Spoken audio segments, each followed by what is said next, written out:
नमस्कार, ANB news देख रहे हैं। यहाँ पर मैं हूं आपके साथ मुस्कान। स्वागत है आप सभी का एएनबी न्यूज के स्पेशल बुलेटिन में। बात आज कर लेते हैं देश के सबसे बड़े ग्रीन कॉरिडोर भारतमाला प्रोजेक्ट की, जिसकी पोल बिपरजॉय ने खोलकर रख दी है। करोड़ों की लागत से बन रहा एक्सप्रेसवे एक बारिश तक नहीं झेल पाया। बीजेपी सरकार का दावा था कि इस एक्सप्रेसवे पर लड़ाकू विमान की लैंडिंग संभव है। जगह जगह हेलीपैड बनाने का प्रस्ताव रखा गया था, लेकिन हुआ क्या? जोधपुर से गुजरने वाली सड़क बिपरजॉय की बारिश से ही धंस गई। करीब 10.63 लाख करोड़ के इस प्रोजेक्ट की सड़क कई जगह बह गई है। वजह सड़क के नीचे 10 फीट तक गहरे गड्ढे हो गए हैं। गौर हो कि भारतमाला प्रोजेक्ट के तहत बन रहे अमृतसर से जामनगर जाने वाले एक्सप्रेसवे का काम तेजी पर है। 1257 किलोमीटर लंबे इस हाईवे का 637 किलोमीटर का हिस्सा राजस्थान से होकर गुजर रहा है।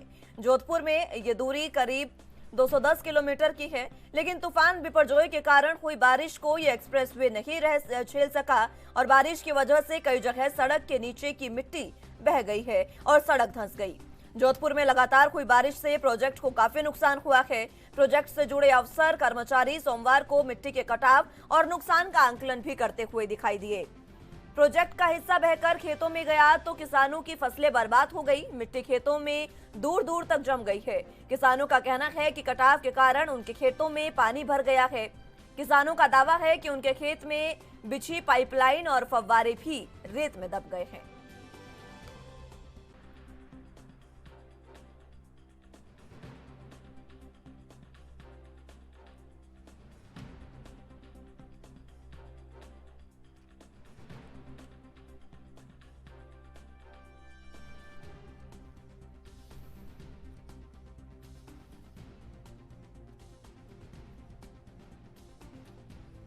तो आपको बता दें कि देश के सबसे बड़े ग्रीन कॉरिडोर भारतमाला प्रोजेक्ट की पोल बिपरजॉय ने खोलकर रख दी है। भारतमाला प्रोजेक्ट वो है जिस पर बड़े बड़े दावे किए जा रहे हैं। बीजेपी की सरकार के द्वारा अर्थव्यवस्था में सुधार, इंफ्रास्ट्रक्चर में सुधार, सड़कों की स्थिति में सुधार करने की बात बीजेपी कर रही है, लेकिन ये जो तस्वीर अब सामने आई है, एक तूफान एक बारिश तक नहीं झेल सकी है। बिपरजॉय की जो बारिश है उसी से राजस्थान से जो गुजर रहा है हिस्सा एक्सप्रेसवे का, जो भारतमाला के अंडर आता है, उसकी सड़क जो है, सड़क के नीचे 10 फीट तक गड्ढे हो गए हैं। सड़क के नीचे की मिट्टी बह गई है और काफी नुकसान इस प्रोजेक्ट को हुआ है। अब सबसे बड़ा सवाल ये कि आखिर इतने बड़े बड़े दावे जो किए गए हैं, दावा इस पर यह था कि इस पर लड़ाकू विमान की लैंडिंग हो सकती है। दावा यह था कि जगह जगह पर हेलीपैड बनाने के प्रस्ताव दिए गए थे। जब लड़ाकू विमान की लैंडिंग हो सकती है तो एक बारिश तक नहीं झेल पाया है ये भारतमाला प्रोजेक्ट। ये सबसे बड़े सवाल हैं और जो तमाम बातें कही गई थी बीजेपी के द्वारा, उनकी पोल तो खुली ही है। साथ ही साथ जो लागत इसमें लगी है, जो पैसा जनता का इसमें लगा है, वो कहीं ना कहीं अब पानी में बह गया है पूरे तरीके से। लाखों लाख करोड़ रुपए का ये जो प्रोजेक्ट है, उसकी सड़क मात्र एक पानी से धंस गई है और सड़क के नीचे 10 फीट तक गहरे गड्ढे भी हो गए हैं। अब गौर करने वाली बात यह है कि भारतमाला प्रोजेक्ट के तहत जो अमृतसर से जामनगर जाने वाला एक्सप्रेसवे है, उसका काम तेजी पर है। ऐसे में 1257 किलोमीटर लंबे इस एक्सप्रेसवे का 637 किलोमीटर का हिस्सा राजस्थान से होकर गुजर रहा है।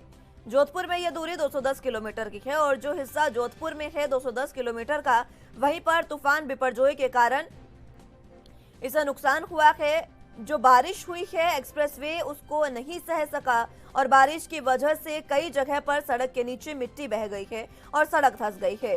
जोधपुर में लगातार हुई बारिश से प्रोजेक्ट को काफी नुकसान हुआ है। प्रोजेक्ट से जुड़े अफसर कर्मचारी सोमवार को मिट्टी के कटाव और नुकसान का आंकलन भी करते दिखे। अब ये जो आंकलन किया गया, ये तस्वीर आप देख रहे हैं, जो मिट्टी धंसी है, अंदाजा इस बात से लगाया जा सकता है कि ये जो मिट्टी धंसी है, वो तस्वीर आप देख सकते हैं, लगभग 10 फीट तक, कहीं कहीं तो बात यह है कि 10 फीट तक जो मिट्टी है वो धंस गई है। तो ऐसे में जो दावे हैं उनकी पोल खुलती नजर आ रही है। अब बात यह है कि इंफ्रास्ट्रक्चर में सुधार तो कर रही है सरकार, इंफ्रास्ट्रक्चर में सुधार करने की बात लगातार हो रही है, लेकिन फिर गुणवत्ता में सुधार क्यों नहीं है, ये सबसे बड़ा सवाल है। हेलीपैड बनाने चले थे इस एक्सप्रेसवे पर, लेकिन एक बारिश तक ही एक्सप्रेसवे नहीं झेल पाया है।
तो आपको बता दें कि देश के सबसे बड़े ग्रीन कॉरिडोर भारतमाला प्रोजेक्ट की पोल बिपरजॉय ने खोलकर रख दी है। करोड़ों की लागत से बन रहा एक्सप्रेसवे एक बारिश तक नहीं झेल पाया है।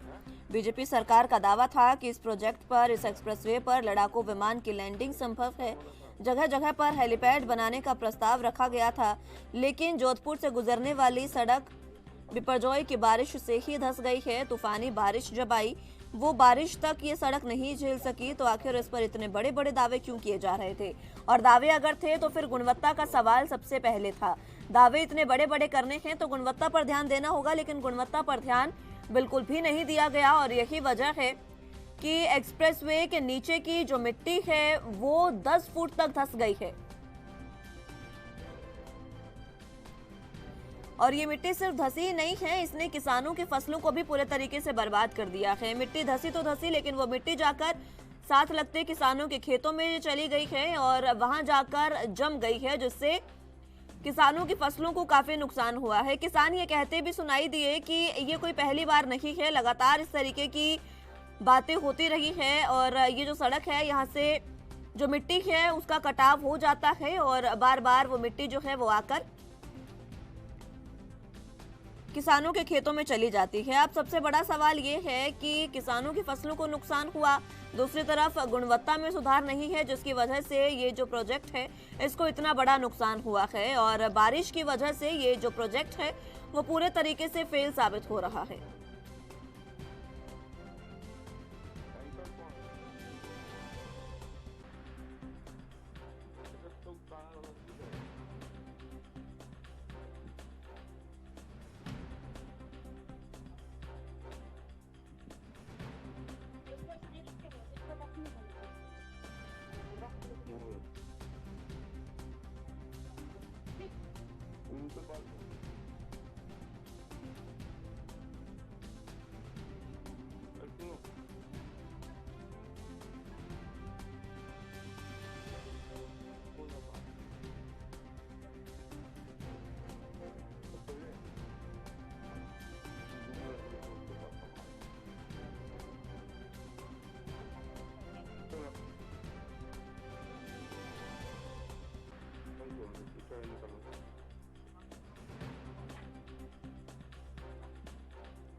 एक्सप्रेसवे का जो जोधपुर से हिस्सा जाता है उसमें भारी नुकसान हुआ है।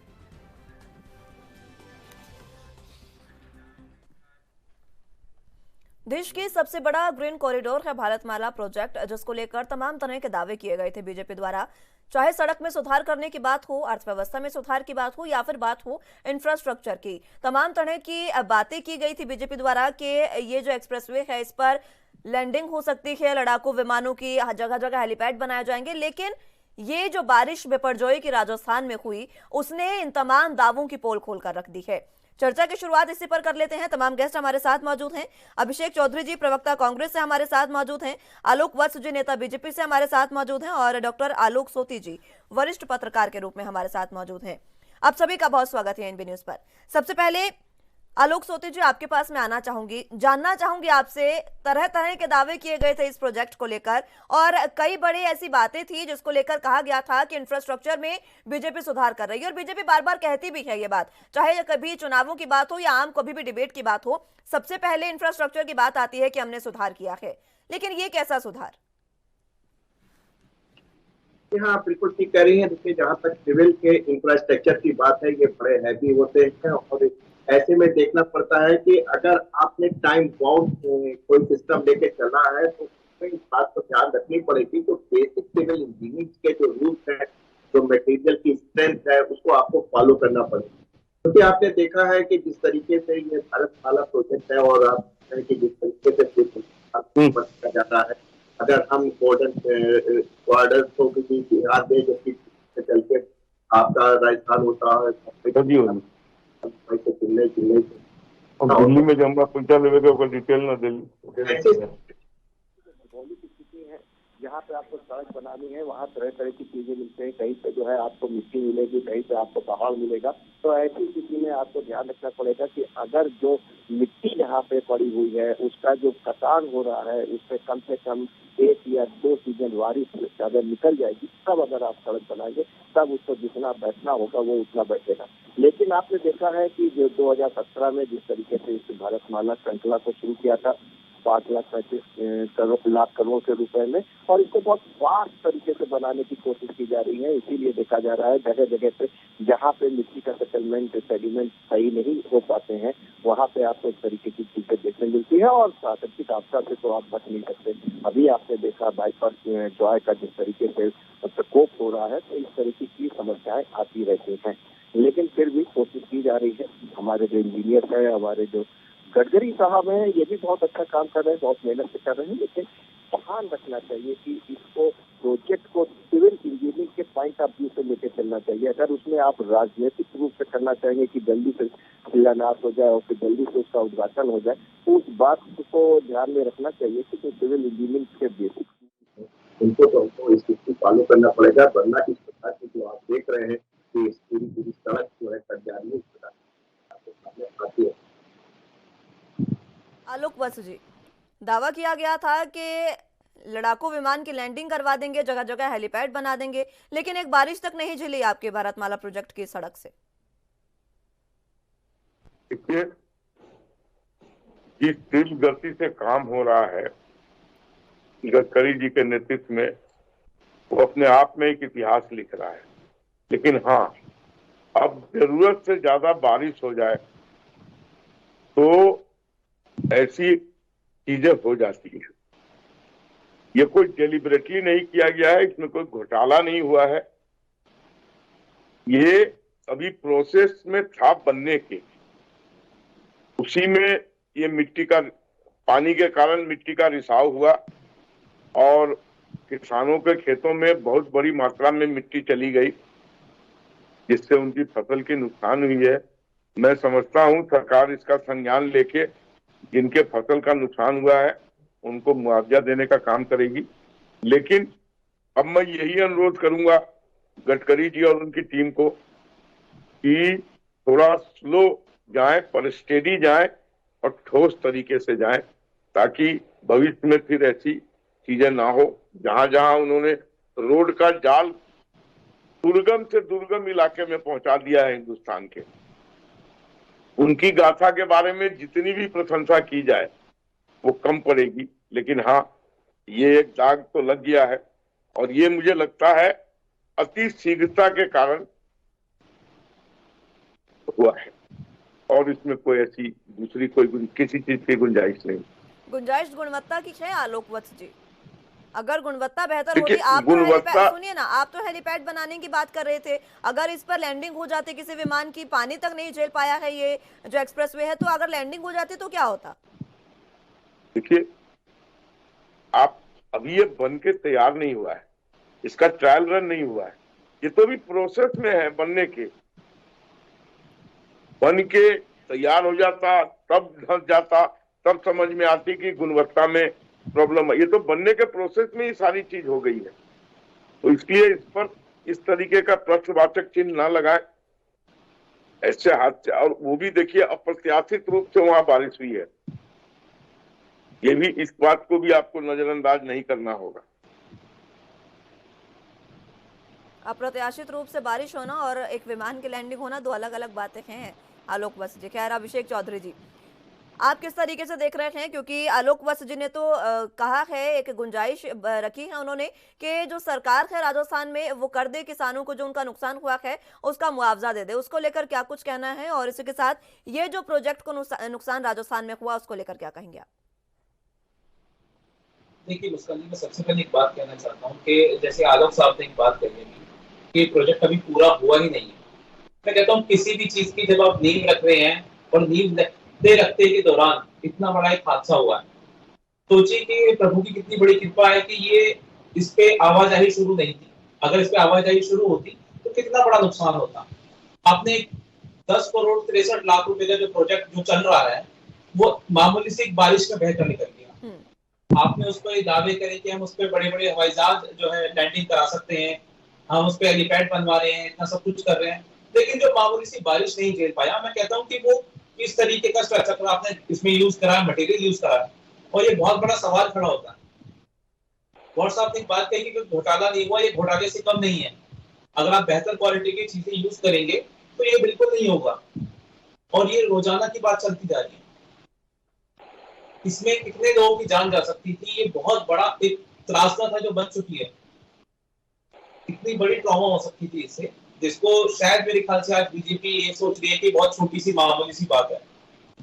इसमें न जाने कितने किसानों का नुकसान हुआ है, जो आज पूरे साल उन्होंने मेहनत करी और वो सारा उनका बर्बाद हो गया। क्यों बार बार बीजेपी इस तरीके के प्रोपेगेंडा चलाती है कि वो पहले सस्ते क्वालिटी के प्रोडक्ट यूज करती है और बाद में जब ये ट्रॉमा हो जाती है तो वो कहते हैं कि ये तो नेचुरल चीज थी, बारिश ने बहा दी। जब एक बारिश की जो एक मतलब ये संडे की बात है और संडे बारिश हुई और उसने तुरंत ये रिजल्ट दे दिया, सोचिए कि कोई चीज बनते बनते ही टूटी है। कल को जब ये बन जाएगा तो किस तरीके से वहां की जनता उस पर अपना सफर तय करेगी, मन में एक डर रहेगा। आप ही बताइए मुझे। लेकिन मुआवजे की बात पर जवाब नहीं दिया आपने अभिषेक जी, उस पर भी जरा बता दें। मुआवजे की बात देखिए, जब प्रोजेक्ट इसमें केंद्र सरकार को मुआवजा देना चाहिए, बिल्कुल नुकसान हुआ है। ठीक है, खैर इसी जवाब की मैं उम्मीद भी कर रही थी आपसे।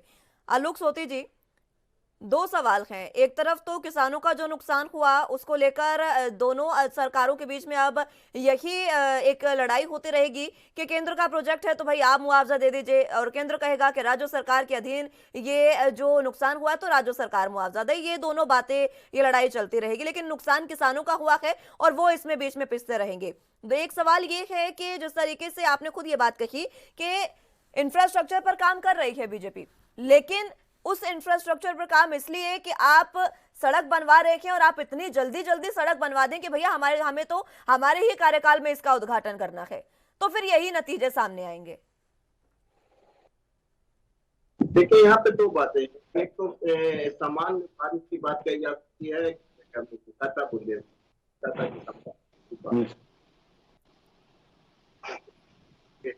मैंने हमेशा यही कहा था कि इतनी जल्दबाजी नहीं करनी चाहिए। आप अगर कोई मिट्टी से समतल बनाते हैं और आप टैंकर से मिट्टी डालते हैं और टैंकर से पानी डालते हैं तो वो इतना फोर्स होकर अंदर तक नहीं जा पाता है। जहाँ तक राजस्थान की बात है, वहाँ बाईपास जॉय का जो प्रकोप अभी आपने देखा, ये एक बड़ी प्राकृतिक आपदा थी।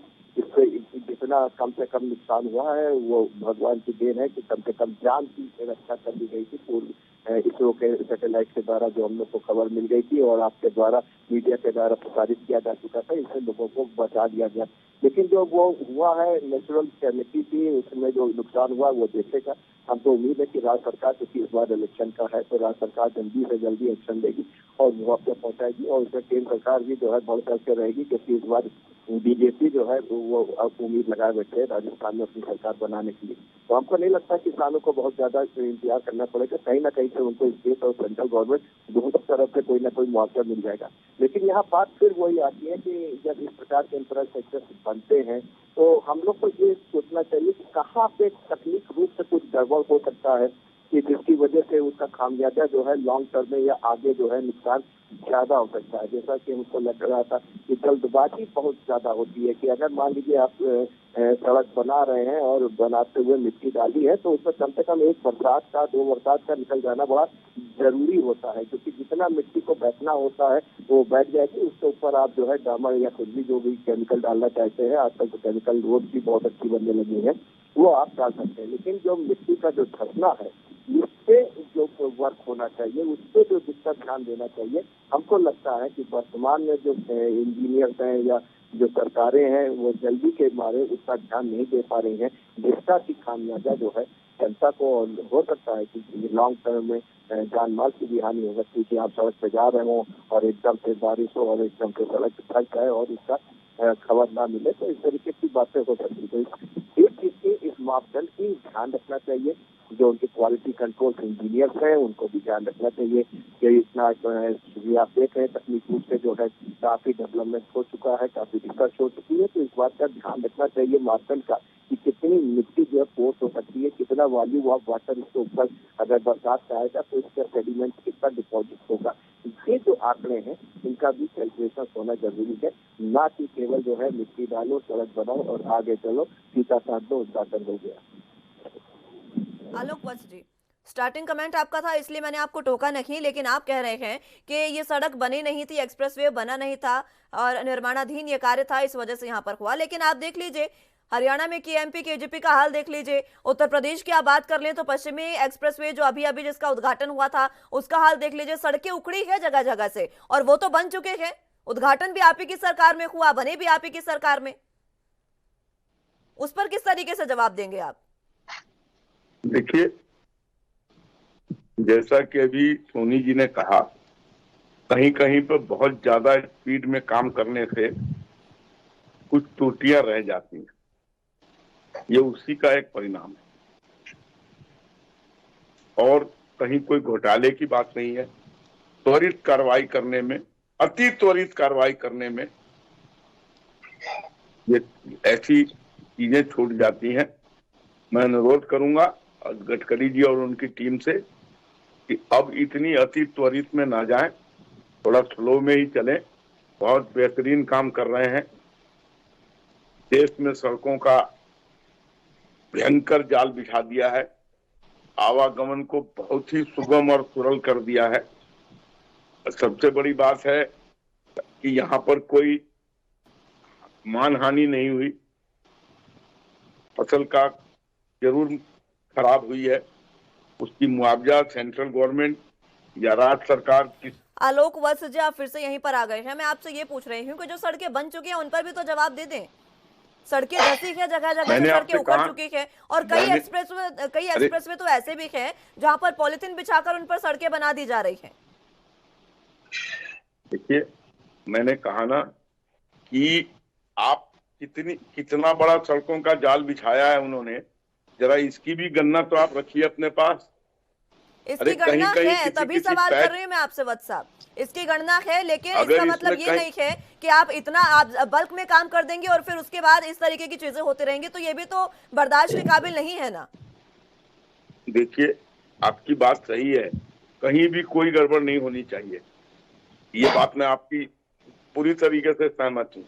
लेकिन अगर कहीं कहीं पर पैच में कोई चीज हो गया है तो वो अति त्वरित के कारण हुआ है, ऐसा नहीं होना चाहिए।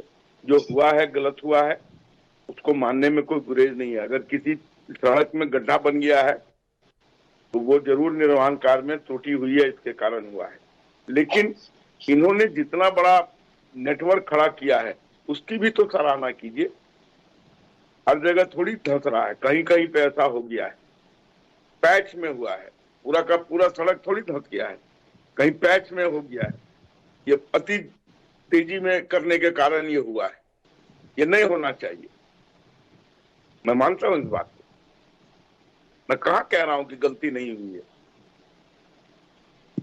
लेकिन इनकी अच्छाइयां इतनी हैं, उसमें ये छोटी गलतियां माफ करने लायक है। अच्छा, अगर ये एक्सप्रेसवे बन चुका होता, गलती थोड़ी बड़ी हो जाती, अगर कोई दुर्घटना हो गई होती तब भी माफ कर देते, क्योंकि भाई अच्छाइयां बहुत ज्यादा हैं हमारे नितिन गडकरी साहब की। है अच्छाइयां, हम नहीं कह रहे हैं, उन्होंने इंफ्रास्ट्रक्चर पर काम किया, लेकिन इस तरीके की चीजें भी बर्दाश्त नहीं की जा सकती आलोक वत्स जी। और बात यह है, आप कह रहे हैं अच्छाई पर बुराई भूल जाएं लोग, तो अगर आप 99 अच्छाइयां कर लेंगे, एक बुराई कर लेंगे तो बुराई याद रहती है लोगों को। सही कहा आपने, बिल्कुल सही कहा आपने। अगर ये रोड बन जाता और इस पर इस तरीके की अगर ये गिरता, जैसा कि बिहार में वो पूरा का पुल ध्वस्त हो गया, तो ये तो बहुत बड़ी भयंकर भूल होती। इसमें जो लोग भी लिप्त पाए जाते उन पर हिंदुस्तान की कठोरतम कार्रवाई होनी चाहिए। ये तो जान माल से खिलवाड़ की बात है और इसमें निश्चित रूप से बहुत बड़े स्तर पर घोटाले की बू आती। वहां भी लेकिन तो गठबंधन में जब वो प्रोजेक्ट बन रहा था, जिस पुल की आप बात कर रहे हैं बिहार में, वहां पर भी तो जब आप थे तभी की वो बात थी ना आलोक वत्स जी, उस समय भी नीतीश कुमार के साथ आप ही थे गठबंधन में। देखिए, आपको शायद याद नहीं होगा, मैं याद दिलाना चाहता हूँ, ये पुल जब स्टार्ट हुआ था तो नीतीश कुमार राजद के साथ सरकार में थे और उस समय इसको उन्होंने प्रोजेक्ट को पास कर दिया। उसके बाद ये जरूर हमारे साथ आए, लेकिन इसके निर्माण में जो त्रुटियां थी वो स्ट्रक्चरल त्रुटियां थी और इसमें निश्चित तौर पे सरकार ने जब उस समय इसको पास किया तो इसमें जरूर कोई मोटी रकम वसूल के जान माल के साथ खिलवा। ये तो भगवान का शुक्र है कि उस पर आवागमन नहीं हो रहा था।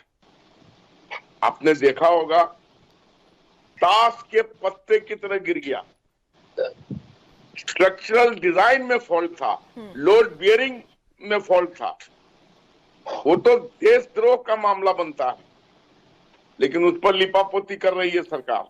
लेकिन वत्स साहब, आप अगर आप उस भी प्रोजेक्ट की बात कर लेंगे, जो पुल धराशायी हुआ उसकी भी बात कर लेंगे, तो सिंगला ग्रुप जो है, आपको भी ध्यान होगा कि उसी को वो प्रोजेक्ट दिया गया था बनाने का, निर्माण कार्य। कई ऐसी सड़कें हैं जो उनकी ध्वस्त हो चुकी हैं, कई ऐसी सड़कें हैं जिस पर लगातार बार बार यही चीजें सामने आती है, फिर भी उनको टेंडर दिया जाता है। तो आप गलती किसकी समझे, ये तो समझ पाना मुश्किल है ना। खैर, मैं आ रही हूँ आपके पास, इस सवाल का जवाब लूंगी मैं आपसे। अभिषेक जी कुछ कहना चाह रहे हैं आपकी बातों में, एक बार उनकी बात मैं सुनना चाहूंगी। अभिषेक जी। देखिए मुस्कान जी, मेरा सिर्फ एक सिंपल सा सवाल है व्हाट्सएप से। व्हाट्सएप बहुत पुराने साथी है हमारे। एक इतनी बड़ी त्रासदा हुई है, करीब 5 किलोमीटर दूरी में एक बहुत बड़ा गड्ढा हुआ, 10 फीट करीब नीचे गहराई में, हजारों टन करीबन उसमें से मट्टी निकलकर किसानों की खेत में नहीं है। अगर इस पे आवाजाही होती, इस पे जान माल का एक नुकसान होता। कुछ नहीं सुना। आपकी किसकी सरकार है, क्या बोलते हैं इसको, डंका बजाते हैं। अब आप कह रहे हैं कि मैं सज्जले साहब से ये चीज कहूंगा, मैं कहता हूँ कि आप एक पार्टी के प्रवक्ता हैं, क्या आप इस बात को अपोलोजाइज करते हैं, आप ये गलती मानते हैं कि बीजेपी से गलती हुई है? आप एक डिबेट पर बैठे हैं, मैं कह रहा हूँ हम बातों को बरगला रहे हैं, इधर उधर घुमा रहे हैं। मैं कहता हूँ कि आप इस चीज को मानते हैं, आप एक्सेप्ट करते हैं कि हाँ ये गलती हुई है, आप माफी मांगने को तैयार हैं इस चीज के लिए? आप एक्सेप्ट तो कीजिए कम से कम कि हाँ गलती हुई है। मैं कहता हूँ इंसान अपनी गलती तो माने। क्या ये चीज का मेरे सवाल का जवाब दे पाएंगे वत्स साहब? अभिषेक जी, आपके सवाल का जवाब मैं लूंगी वत्स साहब से, लेकिन उससे पहले फिलहाल वक्त जो है, वत्स साहब आपके पास आना चाहूंगी। अभिषेक जी का सवाल है, छोटा सा जवाब दीजिएगा, उसके बाद मैं सोते साहब के पास जाऊंगी। वो पूछ रहे हैं आपसे, गलती मान रहे हैं आप, तो क्या माफी मांगेंगे इसके लिए? मुस्कान जी, मैं अभिषेक जी की बात को ठीक से सुन नहीं पाया, आप कृपया थोड़ी रिपीट कर देंगी तो मदद हो जाएगी। मैं वही बता रही हूँ आपको। उनका ये सवाल है कि जो गलती हुई है, आप ये गलती मान रहे हैं, तो क्या इस पर माफी मांगेंगे जनता से कि जनता के इतने करोड़ों रुपए का जो पैसा है वो सीधे तौर पर कह सकते हैं कि भ्रष्टाचार में लिप्त हुआ है पूरे तरीके से? नहीं, देखिए, गलत एंगल मत दीजिए। आप वरिष्ठ पत्रकार हैं, आप गलत एंगल मत दीजिए प्लीज। ये बह गया है, क्षति हुई है, जनता के पैसे की क्षति हुई है। आपने देखा कि वहां पर किस तरीके की बारिश हुई है, उसको भी आप संज्ञान में लीजिए। और अगर आप समझती हैं कि इन सब के बावजूद हमारी गलती है, तो हम उसके लिए माफी मांगते हैं। लेकिन वत्स साहब, आप गलत एंगल आप कह रहे हैं कि चलिए ठीक है, मान लिया। सुनिए, अगर हम कुछ करेंगे तभी तो अच्छा या बुरा होगा। अगर हम कुछ करेंगे ही नहीं तो अच्छा बुरा का मापदंड कहां से आएगा?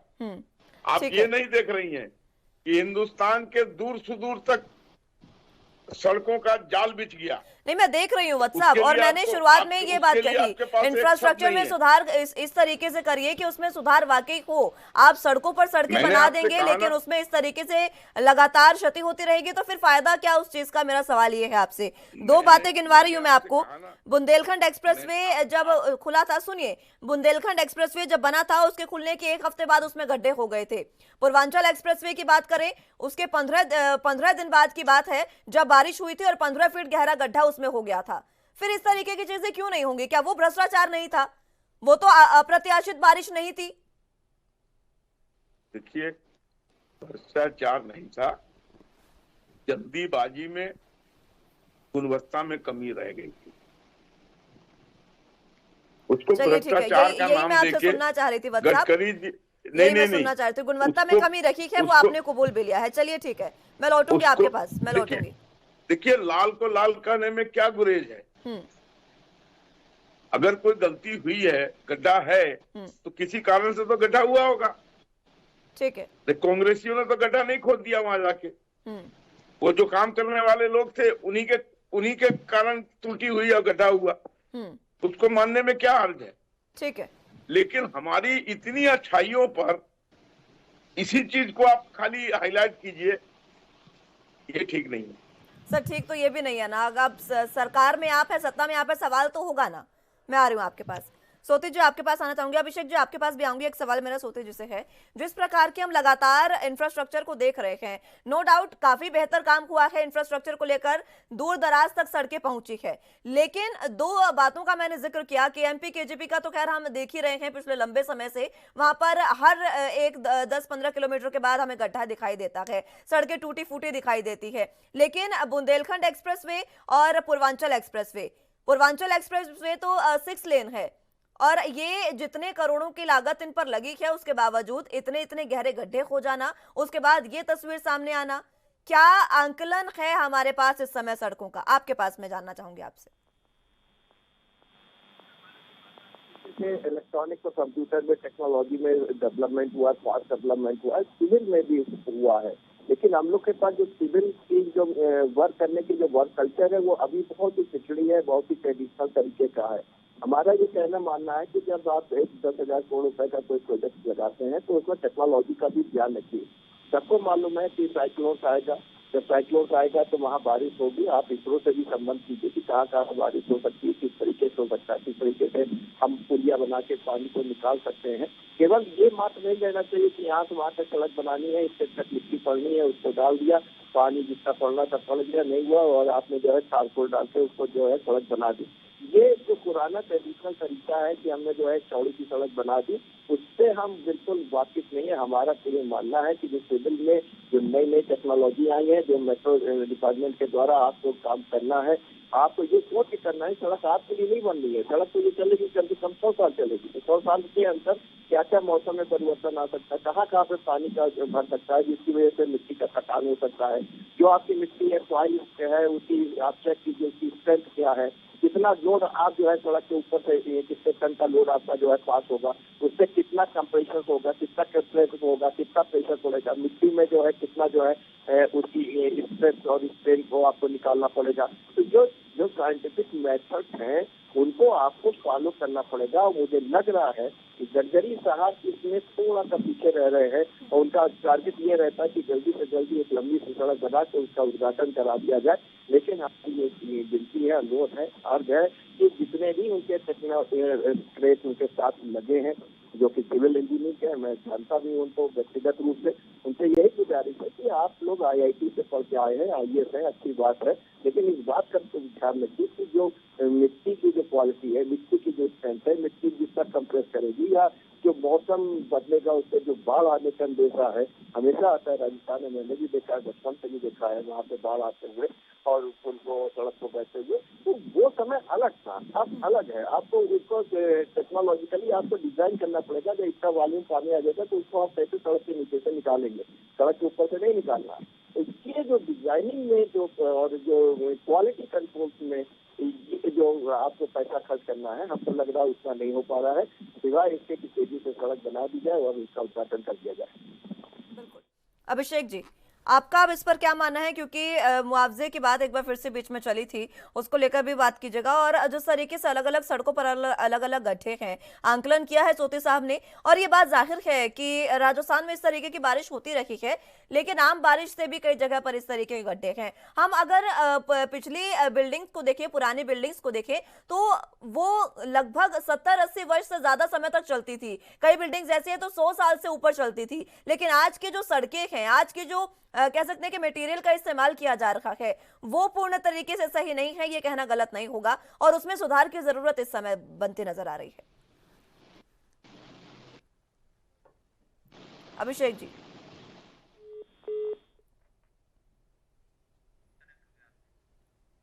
चलिए, संपर्क उनसे टूट चुका है, एक बार फिर से उनको जोड़ने की कोशिश करेंगे।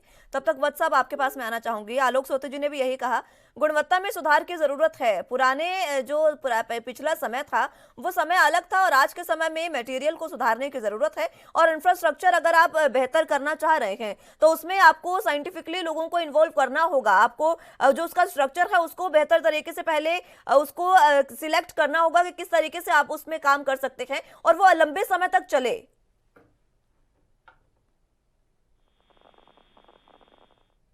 आलोक वत्स जी।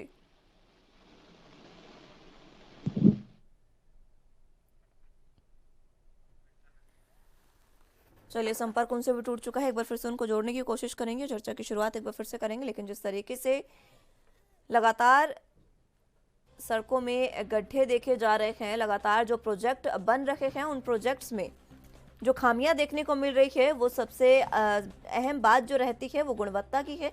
और उस गुणवत्ता में सुधार इस समय बेहद ज़रूरी हो गया है।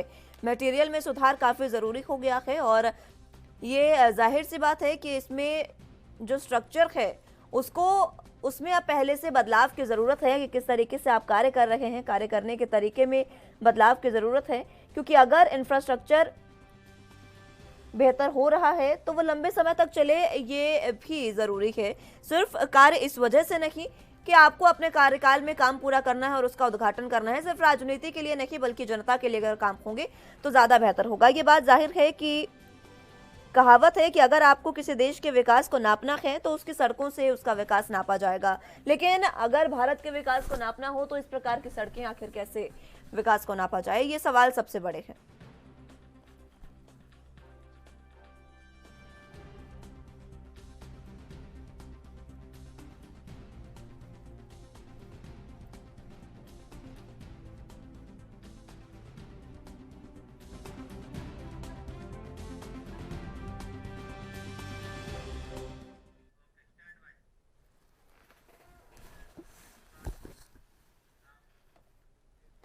चलिए, गेस्ट हमारे साथ एक बार फिर से जुड़ चुके हैं। अभिषेक जी, आवाज मिल पा रही है आपको?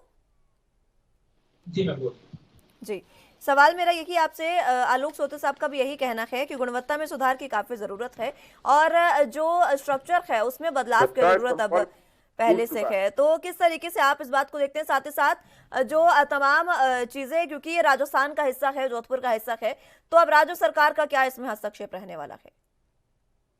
क्या केंद्र सरकार इस पे अगर हाथ उठाती है, वो कहती है कि हमारा इसमें कोई रोल नहीं है, क्योंकि देखिए अगर चीज बढ़िया बन जाए तो केंद्र सरकार को वाहवाही चाहिए, अगर चीज बिगड़ जाए तो फिर दूसरे पर टीका फोड़ने का ये केंद्र सरकार का पुराना फॉर्मूला है।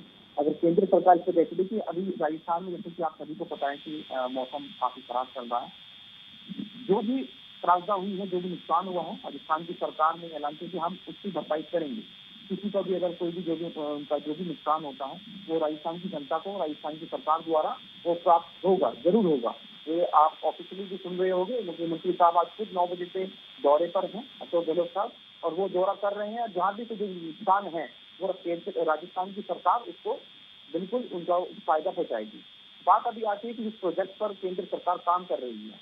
मान लीजिए कल को राजस्थान की सरकार किसी प्रोजेक्ट पर काम कर रही है और वहाँ कोई नुकसान हो जाए, अब वो उसका तीसरा ये सोचते हैं कि नहीं जी साहब, इसका पैसा जो है केंद्र सरकार देगी अगर कोई नुकसान होता है। तो मैं आपसे पूछता हूँ, आप बताइए कि क्या ये बात सही है? ये मुझे लगता नहीं प्रोटोकॉल के हिसाब से जो सरकार वहाँ पर प्रोजेक्ट पर काम कर रही है, अभी जो कंपनी को ये प्रोजेक्ट मिला हुआ है, उनके सीनियर जो वहाँ पर मैनेजर है इस कंपनी के, उनका एक स्टेटमेंट है सुधीर शर्मा जी का, और वो वहाँ के स्थानीय लोगों पर उसका ब्लेम डाल रहे हैं कि जी नालियों को उन्होंने कवर कर दिया, ऐसा कर दिया, वैसा कर दिया।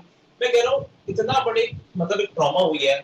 आपने कहा कि भी उस पर उनके स्टेटमेंट आते हैं कि हमने फिर से मट्टी डालनी शुरू कर दी है, हम उसको काम कर रहे हैं। अगर आप बेहतर तरीके से काम करते तो ये ट्रॉमा नहीं होती। और अभी तो मानसून नहीं आया है, सोचिए जब ये बिन मौसम बरसात ने इतना बुरा हाल कर दिया, तो जब मानसून आएगा तब क्या होगा? और केंद्र सरकार उस पर बिल्कुल भी अपनी गलती मानने को स्वीकार नहीं कर रही है। नहीं, वत्स साहब तो गलती मान रहे हैं, उन्होंने कहा है ना अभिषेक जी, वो तो कह रहे हैं कि गलती हुई है और तीव्र कार्य की वजह से गलती हुई है और इसमें सुधार करेंगे। मैं कहता हूँ व्हाट्सएप माफी मांग ली, कम से कम जनता को तसल्ली तो रहेगी। क्या व्हाट्सएप इस चीज को अग्री कर रहे हैं? काले को काला, सफेद को सफेद कहना बहुत आसान है। आप अपनी गलती तो मानिए, स्वीकार तो कीजिए, माफी तो मांगिए। आलोक वत्स जी। लेकिन आपको जल्दी इतनी होती है कि चुनाव से पहले ये प्रोपेगेंडा कह दें कि चुनाव से पहले हमें एक चीज दिखानी, हमने लंबी लंबी सड़कें बना दी। अरे साहब, लंबी लंबी सड़कें तो बना दोगे, कम से कम उनको मजबूती से तो काम कीजिए। अगर आप जनता के लिए देखिए, काम कर रहे हैं हर तो हर हर दिन चीज बड़ा को आप काम। चुनाव से जोड़ के मत देखिए, ये आपका गलत है। आप लोग हर चीज को आजकल चुनाव से जोड़ के देख रहे हैं। ये हजारों मील सड़कें जो बन गई हैं, ये क्या चुनाव के लिए बनी है? जहां कभी आदमी सुगमता से जाने की सोच भी नहीं सकता था, वहां भी मोदी सरकार ने माननीय गडकरी जी के नेतृत्व में सड़कों का महाजाल बिछा दिया है। ठीक है, गलती हुई है, मैं मानता हूं, मैंने उसके लिए बोला कि इसके लिए मैं माफी भी मांग रहा हूं, लेकिन जितनी अच्छाइयां हैं हमारी, उस पर ये छोटी सी बुराई को न लादने की कोशिश करें। सुदूर इलाकों में, पहाड़ी इलाकों में, दुर्गम इलाकों में सड़कों का महाजाल फैल चुका है। आज देश का कोई भी नागरिक साइकिल, मोटरसाइकिल या 4 चक्का गाड़ी या बस से सुगमता से कहीं जा रहा है। छोटी छोटी जगहों पर जाने के लिए मशक्कत करनी पड़ती थी। 70-70 किलोमीटर का दूरी 4-4 घंटे में तय होता था। गाड़ी गड्ढे में या गड्ढे में गाड़ी है, ये समझ में नहीं आता था। आज ऐसी स्थिति मोदी सरकार के आने के बाद नहीं है, लेकिन हाँ, अति शीघ्रता में, अति तीव्रता में अगर कहीं हमने मान लीजिए 100 किलोमीटर रोड बनाया और वहां पर 2-4 जगह गड्ढे हो गए, तो वो गुणवत्ता में कमी के कारण हुआ है और जल्दीबाजी के कारण हुआ है। उसके लिए अगर किसी को हानि पहुंची है तो मैं भाजपा की तरफ से उसके लिए माफी मांगता हूं। मुझे कोई हर्ज नहीं है माफी मांगने, लेकिन देश की जनता हमारी अच्छाइयों को भी जानती है। इन लोगों के आने के बाद सड़कों का महाजाल फैला है और सुगमता से एक जगह से दूसरी जगह जाने की कवायद चालू हो गई है, जो पहले की सरकारों में नहीं हुआ करती। अभिषेक जी। जी मैम, एक्चुअली थोड़ी सी वॉइस की इशू, मैं व्हाट्सएप की बात सुन नहीं पाया, मैं माफी चाहूंगा इसके लिए। व्हाट्सएप साफ तौर पर कह रहे हैं कि उन्होंने माफी भी मांग ली है इस बात के लिए, और उन्होंने कहा है कि अगर गुणवत्ता में कमी है तो इसमें सुधार करेंगे, और अगर किसी को हानि हुई है तो वो इसके लिए माफी भी मांग रहे हैं। लेकिन उनका कहना है कि एक बुराई के लिए हमारी सभी अच्छाइयों को ना दरकिनार करें। मैम देखिए, अभी जैसे कि मैंने और किसी फ्लाईओवर का नाम नहीं लिया, वो तो आपने खुद से ही नाम लिए हैं। देखिए, अगर गलती है, गलती स्वीकारने में कोई नहीं है। गुजरात का इतना बड़ा मॉडर्न गुजरात था जो काफी खराबा हुई थी वहाँ पर, क्या उसको भी हम नहीं छोटे लेवल पर ले सकते? ये हम सभी जानते हैं कि काफी सारे फ्लाईओवर जो लंबी लंबी सड़कें बन रही हैं, उनका क्या हाशिया होता है। मैं कहता हूँ आप रोड कम बना लीजिए, लेकिन बेहतर बना लीजिए।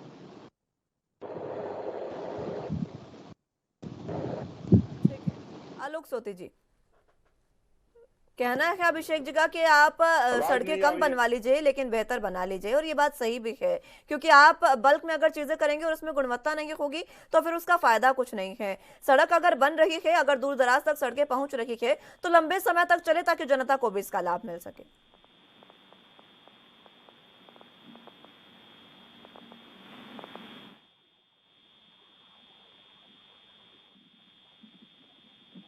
हेलो आलोक सोती जी, आवाज मिल पा रही है आपको? आई थिंक डिबेट को ड्रॉप कर दीजिए, आवाज नहीं आ रही है। चलिए, संपर्क उनसे टूट चुका है, एक बार फिर से उनको जोड़ने की कोशिश करेंगे। लेकिन जिस तरीके से भारतमाला प्रोजेक्ट के इस एक्सप्रेसवे को काफ़ी नुकसान पहुंचा है। देश का सबसे बड़ा ग्रीन कॉरिडोर है भारतमाला प्रोजेक्ट, जिसका जो हिस्सा जोधपुर से जा रहा है उसको काफ़ी नुकसान पहुंचा है। कारण ये है कि अप्रत्याशित बारिश जोधपुर में हुई, जिसके कारण जोधपुर से गुजरने वाली सड़क बिपरजोई की बारिश से धंस गई है। करीब 10,63,000 करोड़ के इस प्रोजेक्ट की सड़क की जगह बह गई है और सड़क के नीचे 10 फीट तक गड्ढे भी हो गए हैं। आपको बता दें कि भारतमाला प्रोजेक्ट के तहत बन रहे अमृतसर से जामनगर जाने वाले एक्सप्रेसवे का काम तेजी पर है। 1257 किलोमीटर लंबे इस हाईवे का 637 किलोमीटर हिस्सा राजस्थान से होकर गुजर रहा है। जोधपुर में ये दूरी करीब 210 किलोमीटर है, लेकिन तूफान बिपरजॉय के कारण हुई बारिश को ये एक्सप्रेसवे नहीं सह सका।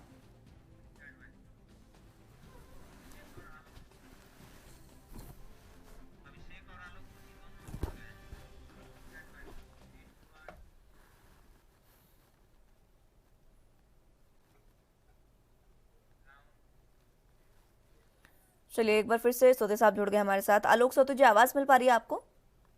जी आपकी आवाज आ रही है हमारे पास।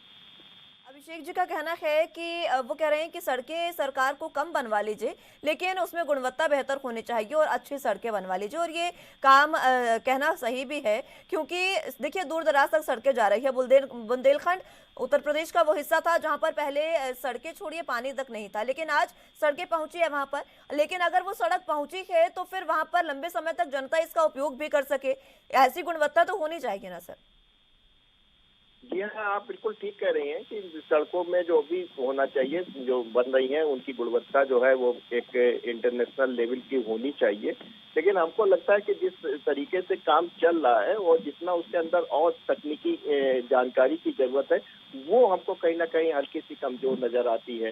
हालांकि तकनीकी देख लीजिए, हम लोग कार्यक्रम कर रहे हैं, इसमें भी तकनीकी जो है खामियां आ जाती हैं, कोई ऐसी बात नहीं है, लेकिन फिर भी पूरी कोशिश की जाती है उसको सुधारा जाए और सुचारू रूप से चलाया जाए। तो ऐसा नहीं है, काम अच्छा कर रहे हैं, गडकरी साहब की जो मंत्रालय है वो अच्छा काम कर रहा है, लेकिन उसको और तकनीकी रूप से देखना चाहिए। केवल मात्र सिविल की तरह जैसे ट्रेडिशनल तरीके से पहले जो सड़कें बनती थी, उससे ज्यादा आपको आगे बढ़ के काम करना पड़ेगा। आपको अपनी मटेरियल की स्ट्रेंथ देखनी पड़ेगी और भी तमाम चीजें हैं जो आप देखते हैं आज के में सिविल इंजीनियरिंग में रिसर्च होकर नई नई तमाम टेक्निक्स आ गई हैं। जिस तरीके से आप देखते हैं कि मल्टी स्टोरी बिल्डिंग्स बनती हैं, कोई क्यू टेक्नोलॉजी पे आई, कोई कोरियन टेक्नोलॉजी पे आई, ये तमाम टेक्नोलॉजी आई है। वैसे सड़क में भी कुछ ना कुछ नया चीज जरूर आया होगा।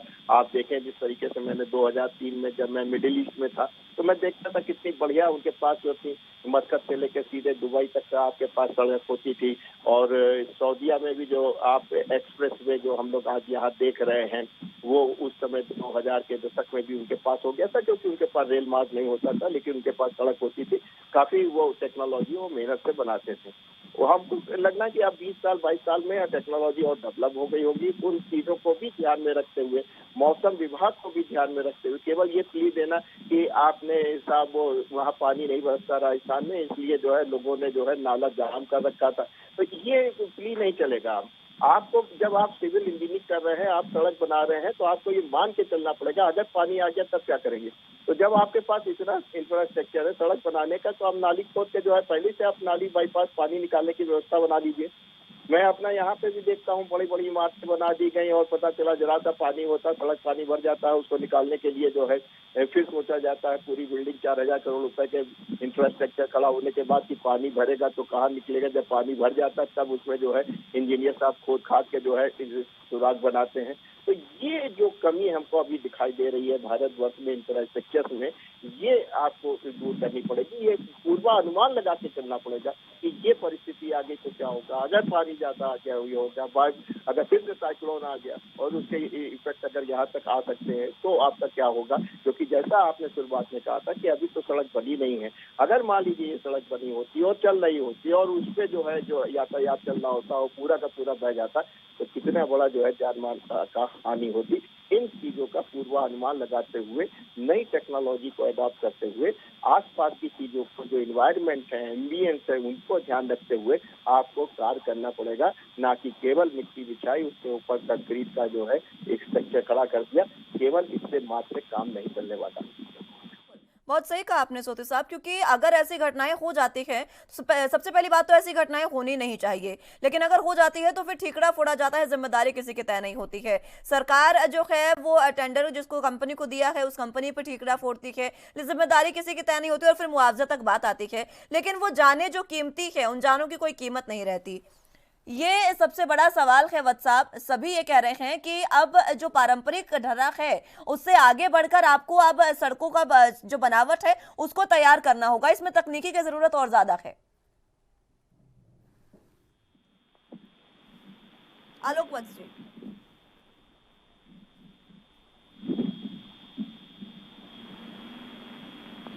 आलोक वत्स जी, आवाज मिल पा रही है आपको? चलिए, संपर्क उनसे टूट चुका है। अभिषेक जी, आपको आवाज मिल पा रही है? जी मैम बोलिए। जी, सवाल मेरा यही है आपसे कि सड़कें तैयार होंगी तो फिर शायद गुणवत्ता में भी अपने आप सुधार हो जाएगा। समय भी समाप्त हो रहा है, आखिरी कमेंट के जरिए अपनी ये बात रखें। मैम एक बार सवाल फिर से दोहराएंगे? सर, जिस तरीके से सोते साहब ने कहा है कि जो पारंपरिक ढर्रा हमारा है सड़कें बनाने का, उससे परंपरागत चीजों से आगे बढ़कर अब तकनीक के माध्यम से हमें और ज्यादा सशक्त होना होगा। हम इंफ्रास्ट्रक्चर की ओर ध्यान दे रहे हैं, लेकिन तकनीक की तरफ भी ध्यान देना होगा। जी बिल्कुल, देखिए मैं सोती साहब की बात से काफी सहमत करता हूँ। जब हमें भव्य नया पार्लियामेंट नया चाहिए, हर चीज हमें मॉडर्न चाहिए, हर चीज हमें बेहतर चाहिए, तो इस चीज में हम पीछे क्यों हैं? हमें यहाँ पे भी बेहतर जो टेक्नोलॉजी है वो लेकर आनी चाहिए। अगर ये कंपनी जो बेहतर बड़ी बड़ी कंपनियां आज काम कर रही है, जब ये कोई भी सड़क बन रही है, कोई फ्लाईओवर बन रहा है, तो उसके लिए बेहतर तकनीक से अच्छे इंजीनियर के साथ आप इस टीम को बिठाएं, ताकि कभी भी भविष्य में ये बरसात या ये तूफान जब आते हैं तो जो आम जनता है उनके साथ त्रासदा ना हो, उनके साथ ट्रॉमा ना हो, और पानी जो है वो फ्लाईओवर के ऊपर से नहीं, किसी पुल के ऊपर से नहीं, वो नीचे से निकासी उसके निकले, और उसका जो ठीकरा है कंपनी बार बार कभी वहाँ के लोकल लोगों पर ना करे कि भी वहाँ पर नालियां कवर कर दी थी, इस तरीके की। आप टेक्नोलॉजी बहुत आगे बढ़ चुकी है, तरीके से काम करेंगे, बेहतर परिणाम अगर आपको चाहिए तो आपको जल्दबाजी न करके आपको संयम बरतना पड़ेगा और आपको पेशेंस से काम करना पड़ेगा, और उसको आप बेहतर परिणाम अगर जनता को देंगे तो जनता भी आपके काम को सराहना करेगी, चाहे वो कोई सी भी सरकार हो। ठीक है, आलोक वत्स जी, तकनीक में सुधार करना होगा, ये ही एक बात जो है वो निकलकर सामने आई है, और इस तकनीक में सुधार बहुत ज्यादा जरूरी है, इम्प्रूवमेंट ज्यादा जरूरी है तकनीक में, और इस पर ध्यान देने की सरकार को ज्यादा विशेषता कह सकते हैं कि होगी आपकी सड़कों की, अगर आप तकनीक पर ध्यान दें।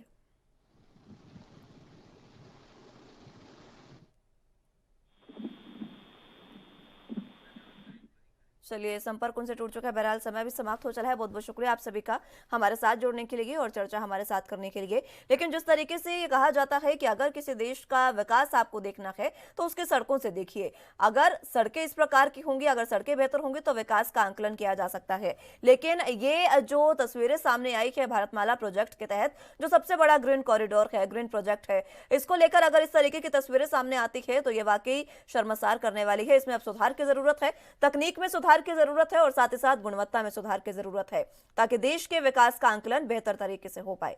फिलहाल के लिए मेरे साथ इस बुलेटिन में बस इतना ही। तमाम अहम खबरों के लिए आप देखते रहिए ANB न्यूज। नमस्कार।